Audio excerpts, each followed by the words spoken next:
Back up, guys. You can't come out. Nope. I know. Hey! You're being a little fresh. Stop it. Pack up.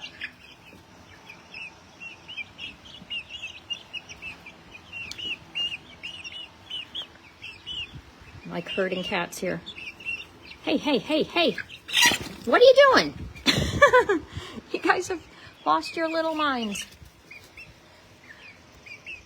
I need to fix that crest. You're lopsided, girl. I'll fix it, though.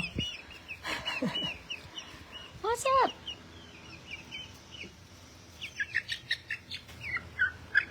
So she just got another crest trim, but it's lopsided, so I'm going to do it again. But at least you can see her eyes.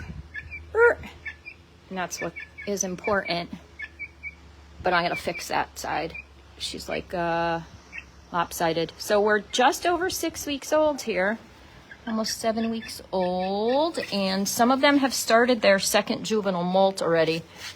Where did I see that feather? Starting to see feathers, legit feathers in the litter. Oh, where was it? Well, you'll believe me. I'm a credible documentarian here. What's up, everybody? Say hi. Let me know where you're looking in from. Just a little visit with the littles for... oh yeah, now so suddenly she can see, and she's going to be all sorts of surprised. This is the second crest trim I've done on them. No, don't get crazy. Why are you being aggressive? That's unnecessary. Just calm all the way down. Everybody calm down. Everybody calm down. Say hi, everybody. Let me know where you're looking in from. What's up, Jessica in Maryland and Florida? So this is a direct result of a crest trim I did like 40 seconds ago. Oh, Cheryl and Judy. So yeah, we're just about at the point where the second juvenile molt is happening, and they are growing their developing secondary sex characteristics, and one of those is going to be the shape of their hackle feathers, which is a giveaway for roosters to have pointed hackle feathers. That's the feathers from their necks, and the females should have females have rounded, and the males have pointed hackle feathers. So this is a female for sure. And let's see, who else do we have here? Come on over here, you Wyandottes, because I think at least one of you is a boy, if not both. But I'm keeping a close eye on their comb and wattle colors too, comparing them to each other. This is the blue lace red Wyandotte. 2 of those, and this one has a darker pink and a slightly more developed comb. Wattles. But the comb is slightly darker in pink than her comb. But I just want to see. Where are you going? You can't go out. No, sorry. Get in. So yeah. Gender identification. It's always a nail biter. Until they lay their first egg or crow. Am I right? I'm solid for sure, certain that the Buttercup is female. Can't see her just yet, but her comb is all the way yellow right now, and she's got rounded hackle feathers. You're letting me touch you for real? Okay. Oh, you guys get your own diamonds. Ow! I need to fix this right here. See how she's letting me get near her face? The more you handle them and engage with them, the more comfortable they're going to become with you. The more time you spend with them talking and engaging, the more often they'll just like walk right up to you. And we have to go to Tractor Supplies tomorrow. I don't have any feed to put in my hand to offer them at the moment, but feeding them out of your hand is a good... Oh, where are you going? Nope, please, get back in. Nope. Trying to escape. So, Come on over here, Wyandotte friend. Oh, she looks like, I don't know. I'm trying to gauge the hackle feather shape. Rounded or pointy, guys? Come back over here. Can you guys stand next to each other? That'd be helpful. Yeah, the saddle feathers come later, and so who knows? Oops, sorry for the finger in the lens there. Hello, Rose and Sharon in the United Kingdom. It's hard to scroll, hold the camera with one hand and scroll with the other because I'm trying to keep them inside. Can you guys just stay inside? Just stay there. What's up, Cheryl in Tennessee? And Cheryl in Ohio. Hello, Bobby in Texas. How's the weather in Texas, you guys? Rhonda in Louisiana. I know, it's crazy how quickly they grow, and people don't realize it. So we're only at 6.5, almost 7 weeks old here. Oh, they're dust bathing over there. And so you can see how quickly they can outgrow their living space, and that become a major behavioral trigger for them to start picking each other, getting on each other's nerves, getting in each other's way, getting bored with the scenery, and looking for outlets for their pecking behaviors. So I die a small death every single time I see people putting baby chicks in plastic Rubbermaid containers. No matter how large they are, they're never going to be big enough to house the number of baby chicks that people think they're going to be able to house for more than like a week. So, and they retain moisture too. So they're just the worst. The very worst idea that social media creators ever came up with is to share, oh yeah, they fit in a bin. Well, they're not socks, and there's going to be repercussions for that. You guys, can you keep the pine shavings like evenly distributed, because I have to pick up more tomorrow. Let me get some more over here.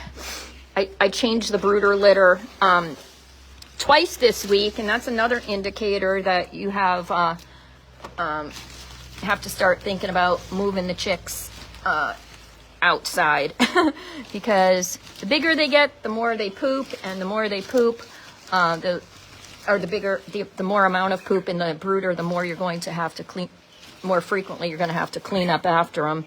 So the temperatures are certainly warm enough to begin the process. I'm just not mentally ready to move them out yet. It's a whole thing. The playpen method is a whole entire process of introducing them to the other birds, and I have to retrofit sort of the coops. I have to decide which coop of the 3 they're going to go into.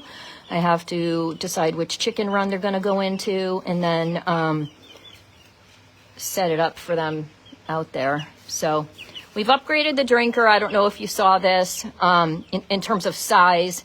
The chick drinker was no longer sufficient to keep them from knocking it over. Like, they drank it too quickly and it would dwindle down too fast, and then they are able to knock it over at that point. And you see they're doing sort of a lot of sort of running and flying back and forth.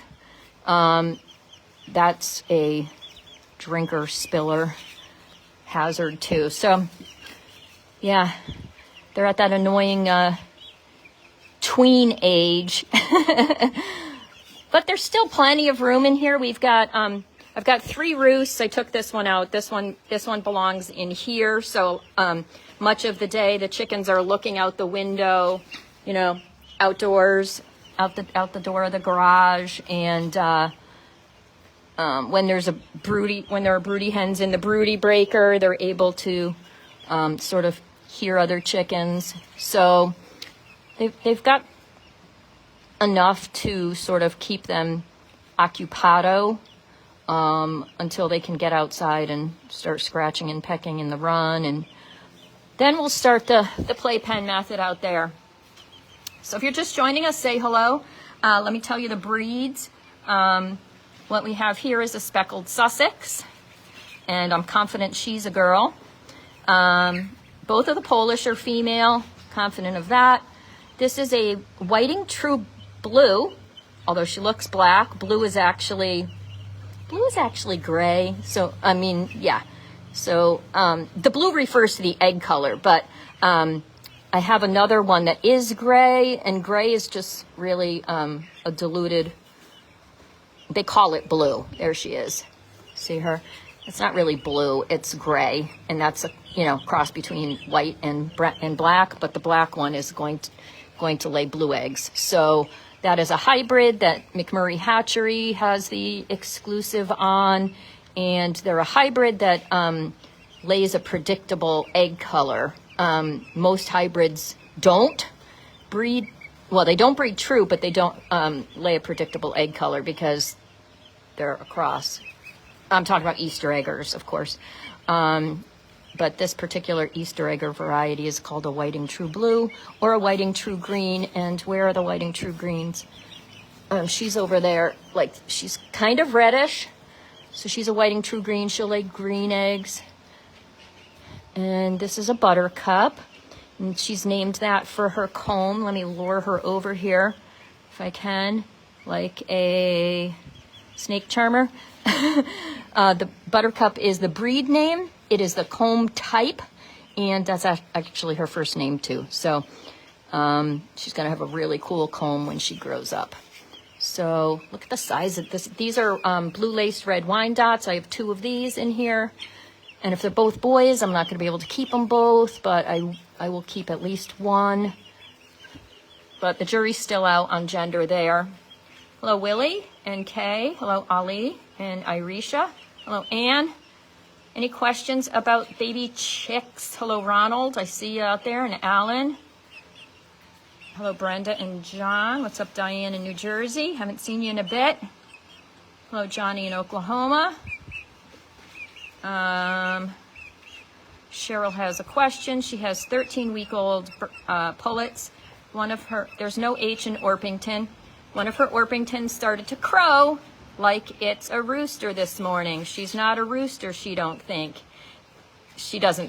No red comb or wattles, she says. She has another buff Orpington that does have a red comb and wattles, but they're more likely a cockerel. Well, I got news for you, Cheryl. The one that's crowing is a cockerel. So, yeah, pullets don't do that. So, surprise, it's a boy. Hello, Patty, I see you there in Texas. What's up, Becky in Tennessee? Hello, Denise in Virginia.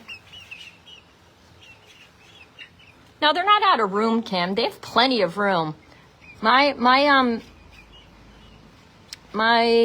gauge for how much space each chick requires is that every bird should be able to outstretch their wings at the same time without touching a piece of equipment like the drinker or feeder or another bird.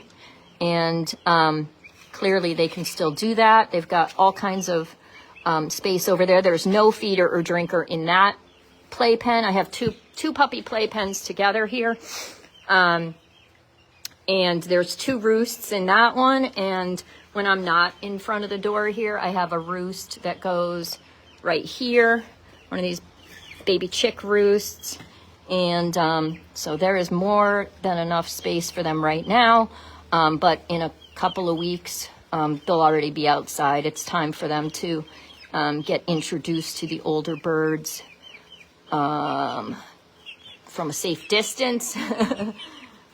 Well, in close proximity, just within a playpen in the chicken run. Jamie says they use a plastic bin. Yeah, one of the reasons that plastic bins are a bad idea, there's several actually. Number one, plastic bins retain moisture. That's why we store leftovers in the refrigerator in plastic bins. We want the moisture retained in them, right? Of course, there's a lid on them, but plastic bins retain moisture in a brooder. and we have moisture from the drinker, and we have moisture from droppings. So that is, in the first couple of weeks, you have your heat source, whatever heat source you're using, and that is the moisture plus the retention of the plastic is a recipe for coccidiosis. So coccidia grow rapidly in a moist, warm environment, and plastic is just not a good idea. So cardboard boxes are a perfectly legitimate and useful brooder type. I think they're highly underrated, but I prefer these puppy playpens for a whole host of reasons. First, you can't get more air circulation than all these doors on the side of the puppy playpens. It has a zipper top that keeps them in. So as soon as one of them starts to figure out that they can hop on top of something or jump out, they're going to do that. The windows, so to speak, allow the chicks to see people coming and going. I am here all day. I work from home, clearly. Can't bring my chickens to a corporate job. So I'm here all day. So I'm constantly in and out of the garage. My family's in and out of the garage. And that gets the chickens accustomed to people and to sudden jarring noises. So it makes them a lot less jumpy, and they hear our voices, they become familiar with us. But being able to see outside, see things coming and going, just makes them a lot less skittish. So the puppy playpens are super easy to clean. It took me literally 5 minutes to clean both of these puppy playpens this morning. All I did was I put the door down, so the zip-up door on the puppy playpen in between the two puppy playpens. I can either put the door down or just take a piece of I have several pieces of not cardstock, what do you call it, poster board, and I'll just put a piece of poster board sometimes in the doorway to keep them on one side. Then I'll remove the feeder, the water, and the roost, and I just use I'll actually tip the entire playpen up and tip it so that all of the pine shavings go to one corner. I just use a dustpan and broom and sweep it into a bag. That's how quick it goes. I put everything back in, then I'll just literally walk to the other side of that brooder. I will and the chicks will run to this side. I'll put the door back down and do the same thing. So it goes super quick. I can actually move all of the chicks in this puppy playpen with a partner out to the big chicken run when I'm ready to do that. It's a good transportation method. You have to be careful about it, obviously, but it's a good way to move them out and into their new chicken run. And I let them stay in that usually for a few minutes before I move them into the playpen itself. Yeah, that's what this is. This is one of their first feathers, so they're starting to molt their second feathers, really. They molted their in the first week. They molt their down and they grow their first feathers. These are their first feathers that are molting now. That tends to happen around 7 to 12 weeks. It can vary, but some of them have started already. So this is their second juvenile molt, and they will not molt again until they are over a year old. Yeah, that's not authorized. You have an authorized roost. That can't even be comfortable for you. You're a big girl. You're not a parakeet. Excuse me. So, so I really love these puppy playpens, and they're really easy to clean out. When I'm finished raising the baby chicks, I will just bring it out into the backyard with a scrub brush and scrub it out, and then sanitize it and let it dry in the backyard, and we're ready to go for the next batch of chicks, whenever that may be. Could be any minute. Yeah, so Jamie, yeah, the plastic bin is still not a best practice. It's just not. It just retains moisture, even if it's for like the first week or so. It's just too, you really need to have, keep a dry environment for the birds, and can't do that if the brooder itself is retaining moisture. And it doesn't matter the kind of drinker ultimately that you use in terms of moisture generation. There is always going to be some amount of moisture that gets into the litter. And so, yeah, plastic ain't it. Hello, Shelly, in wherever you are. Oh, hang on, I have to block that WhatsApp troll and your band and confirm. Okay, go on. Hang on. This is like an Atari game. I'm shooting trolls as you guys are joining and asking questions. Hello, Brenda in Texas. It's up in Alabama, Carol. Miserably hot there. Sorry to hear it. It's pretty hot here today too. There's a nice breeze and the humidity is a little lower than it has been, but definitely has felt like Florida around here. Definitely. What age do I integrate? It depends, Mary. It's not about age for me. It's about the number of birds. It's about the low temperatures outside. It's about what else I have going on in my coops. What else I have going on in my life. What else I have. Yeah, because it's a little bit on the time-consuming side in terms of closing time, because you have to physically move them from the their playpen in the run. Whoa, whoa, whoa, come back. Uh-oh, we have an escapee. Oh, you're going to eat that feed? Go ahead, you do that. I spilled some feed when I... Go ahead. Oh, but don't poop over there, that's all. Yeah, you're going to want to go back in. This is going to be bad. Hang on, I got to try to wrangle. Oh dear. Oh, that's no bueno. Hang on, guys. I gotta try to wrangle that chicken. Stay right here for a second.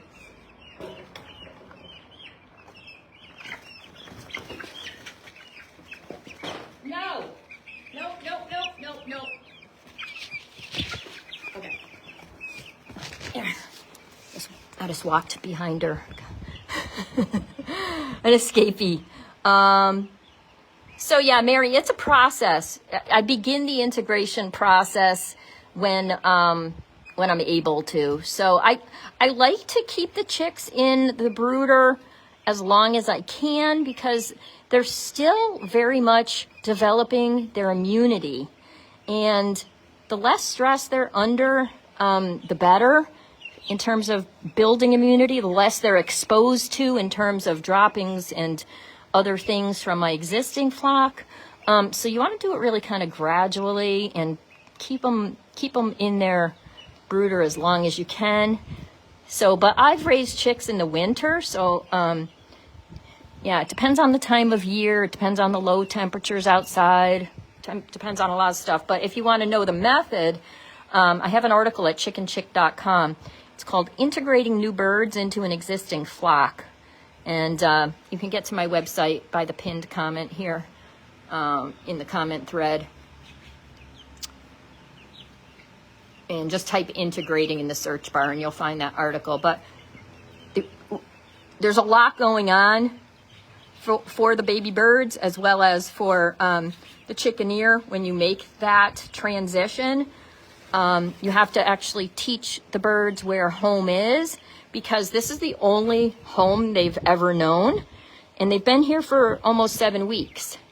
So bringing them into a different space it challenges their immune system, and it challenges the existing flock.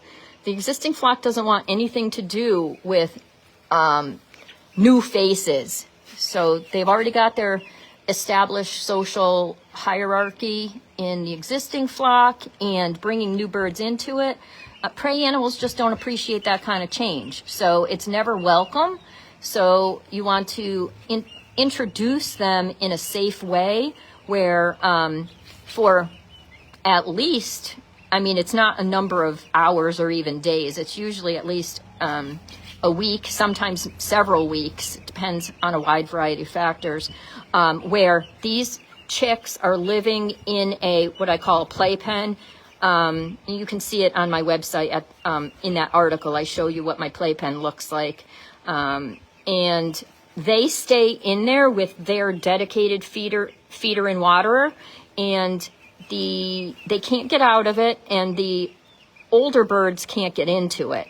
So it allows them to live next to each other during the day without being able to physically interact. So there's no chasing, there's no intimidating, there's no keeping anybody away from the feed or water. There's no monkey business. So you have to make a determination at some point as to when it's time to let the younger birds venture out of the playpen, and that what we're looking for at that point is for these both flocks. Hey, calm down. You can't come out, okay? You just can't. You have to. They're ready for a venture, though. Both the older birds and the younger birds have to be ignoring each other. Like, they need to be able to recognize each other's faces. These younger birds will be observing the pecking order in the older flock. They'll be watching the older flock, how they do things, where they go at night. And when everybody's ignoring the other group, then you can try to let the younger birds venture out of the playpen. And usually there's an older chicken who will try to scoot into the playpen, and that's totally fine because they're going to want to eat the chicken feed of the chicks, because grass is always greener. But that's how you start to allow them to mingle. If there is like immediate chasing or conflict, they're not ready. They're not ready to be merged into one group. There should be no like generalized sort of aggression or intimidation even. They're not ready. So you would revert back to keeping the littles in the playpen. What happens at night, I'm sure you're wondering, is that in how I do it is to take the chicks out of the playpen in the run, and then I will have segmented off a section on the roost using usually plastic poultry netting to keep the chicks separated from the older birds. So they have a dedicated roost section that they can't get out of, and the older birds can't get into. And that is necessary because there is a 0% chance that the existing flock is going to let the younger birds onto the roost at night. It's not going to happen. And that is normal pecking order stuff. It's normal pecking order stuff in every flock every night in terms of roost selection, but it's super predictable that the older birds will not allow the younger birds to I want you to get off of there because that's just not appropriate. The older birds will not let the younger birds on their roost. It's just not. So you have to train the younger birds to roost, and you have to teach the older birds that the younger birds belong here and are here to stay. If you don't do that, so you physically have to bring each bird into the coop. We can do it usually. I can do it by myself. I can do 2 or 3 birds at a time at this size. But if you don't do that, if you don't teach them to roost when you're integrating them into an existing flock, what will happen is they will usually try to sleep in the nest boxes, and that is unacceptable.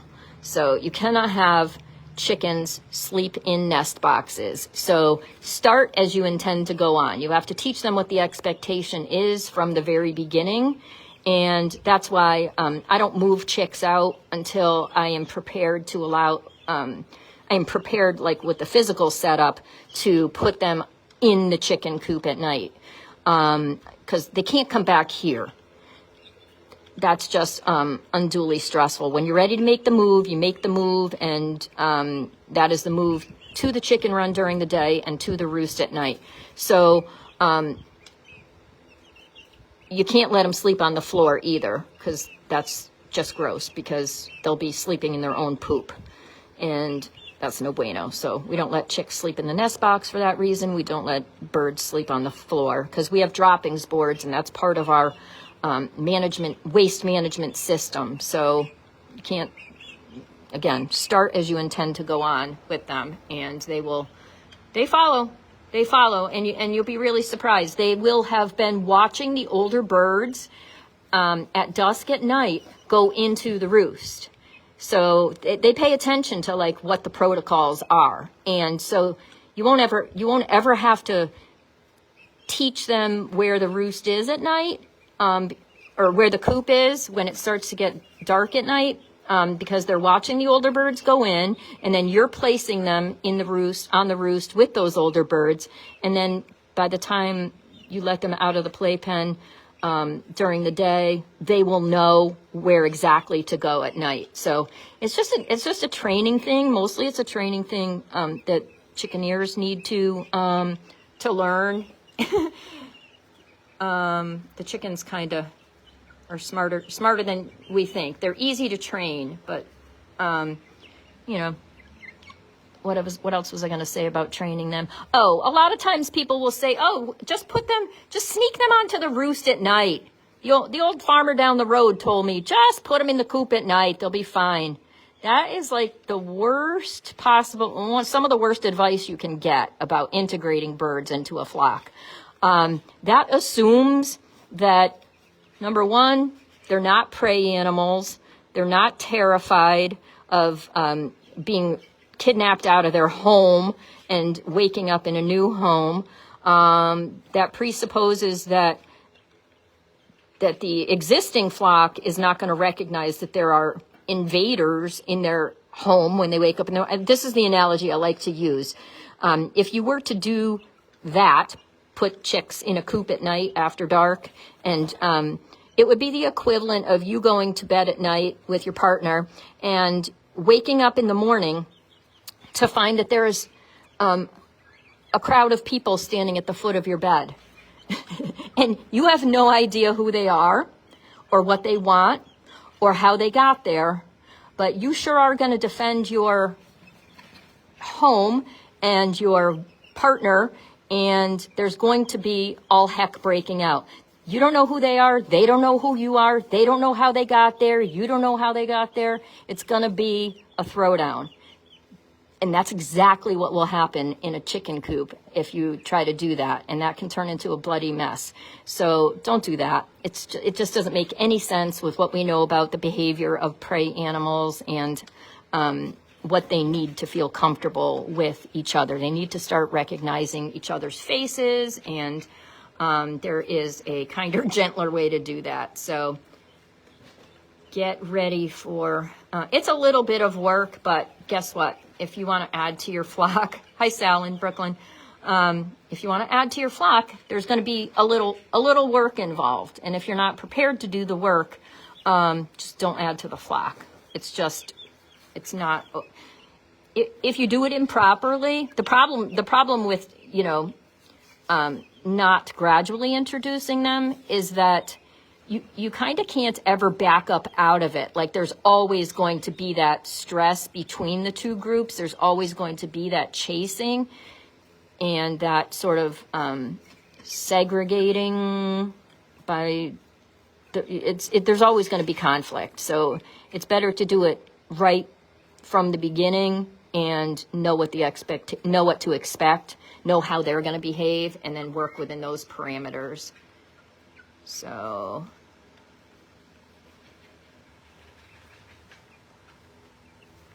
all right, anybody have any questions? I'm way behind here. Let me catch up. Hello Anne and David. Hello Cecilia and Aria. That's a pretty name.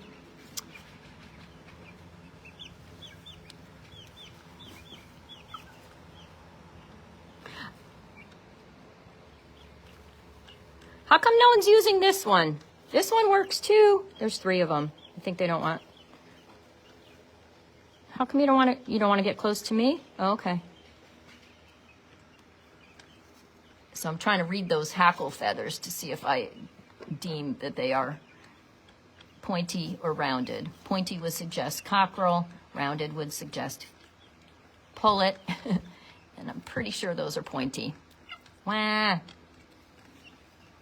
So sexing is an art, guys. Sexing day-old chicks at the hatchery, that's an art. It's not a science. So you have to remember whenever you order chickens that for every sexed chick you order from a hatchery or pick out of a pullet bin at the feed store, that there is a 50% chance per chick that they could be male, even if someone has told you that they were sexed. So there's like a 90% accuracy for chicken sexers, which is pretty good. Pretty good if you're a student, 90%, that's an A. It's a pretty bad grade if you're a brain surgeon, but yeah, so you always have to have a plan whenever you get chicks that you're going to end up with at least 1 rooster and know what you're going to do if you get more than you can keep. So these are hard decisions sometimes, but don't wait till you're in the middle of it to contemplate that. Hello, Clara in Nigeria. How are you? It's a really pretty name. I know, Sal, they're huge. So these chicks are like 7 weeks old, and you can see that they're dust bathing. Dust bathing for backyard chickeneers. I think backyard chicken peeps have been misled into believing that dust bathing is for the primary purpose of ensuring that they don't get mites or lice. And that is not true. You can see that they're using their pine shavings to dust bathe. They're doing it in a group of friends. It's more a social activity. It is an innate activity that is baked into who they are as chickens rather. And we even find that birds in the commercial poultry industry who are raised on wire-bottomed cages will engage in that behavior because it's just instinctive to do that, whether there are any insects in the area or not, and of course there aren't in commercial facilities, and there aren't really, there's not a chance of mites or lice in my garage. So that's not why they do it. And it's not our job to keep them from making contact, mites and lice from making contact with our birds. So we should not be putting anything in their dust baths. That is not the purpose of a dust bath. So forget about all these like TikTok and Instagram and blogs that tell you that here's the mixture that you need to make up to keep your birds parasite free. That's not a thing. It's literally not your job. The job is not to prevent your birds from getting an infestation. It's your job to catch an insect problem on your bird at the earliest possible time so that you can then address it. But we shouldn't be trying to keep caustic materials or harmful materials like lime, food-grade diatomaceous earth, or hardwood ash in our dust bath for chickens of any age. It's not necessary, it's not healthy, and it's not appropriate. Though all of those things have a drying effect on the feathers and skin of your birds. And drying out their feathers and skin is unhealthy. And some of those products actually change the pH of their skin, and the oils on their skin are needed. They put their preen oils on their feathers. You'll see them preening after they're done with their dust bath. They're reapplying the preen oils from their preen gland, which is at the back of their tail where it meets their back. They're meticulously putting that working that through their feathers so that it's protecting their feathers from for the next year, you know, for until their next molt. They need those feathers to protect them. It helps them to keep themselves warm, to keep themselves dry. And of course, their skin is their largest organ in their immune system. So it's the first line of defense against pathogens getting into the outside. So don't put anything in your bird's dust bath that will alter the pH of their skin in that way, dry out their preen oils, dry out their feathers. So many people following that bad advice that their birds are actually losing feathers, or their feathers become raggedy looking. Where was that one feather I had in here from? Because my birds are starting to go through their second molt. I don't know where it is, but people complain that their chickens look terrible midway through, you know, springtime after they've just molted, and they don't understand why, but they've got all these products in a dust bath mixture for their birds that are drying the heck out of them and hurting their natural state that they should be in. So you just need to inspect your birds. That's all that's required. Inspect your birds, go into the coop at night once or twice a month and check around their vents to see whether there's any insects moving. That's all you need to do. It takes 5 minutes. Most flocks are not so massive that it's a burden, but if you're going to keep these pets, you need to know how to care for them properly, and trying to prevent them from coming in contact with 2 or 3 types of insects that naturally occur in wildlife in their backyard is not a good idea. To me, it's the equivalent of washing your child's hair with lice shampoo every night before they go to kindergarten because you're afraid they might get head lice. That's just an irrational fear, when you would be doing harm and putting an unnecessary product that's really harsh on their skin and scalp every night because you're afraid of something that you don't need to be afraid of. If it happens, when it happens, you just deal with it. So think of it that way, and your life will be so much easier. They will be so much healthier. Their plumage will look so much better throughout the year, and they will have all the protections in place that they naturally apply themselves. So keep it simple, and your birds are going to be healthier for it. So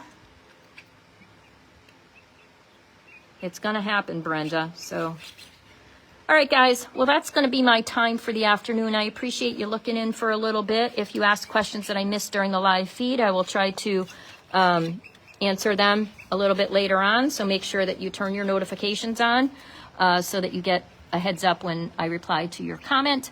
If you don't already follow my page, I invite you to follow, and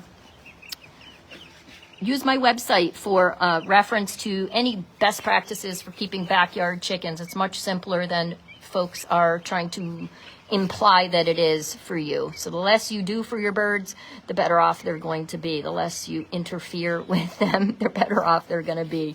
The fewer products you purchase for them, the better off they're going to be.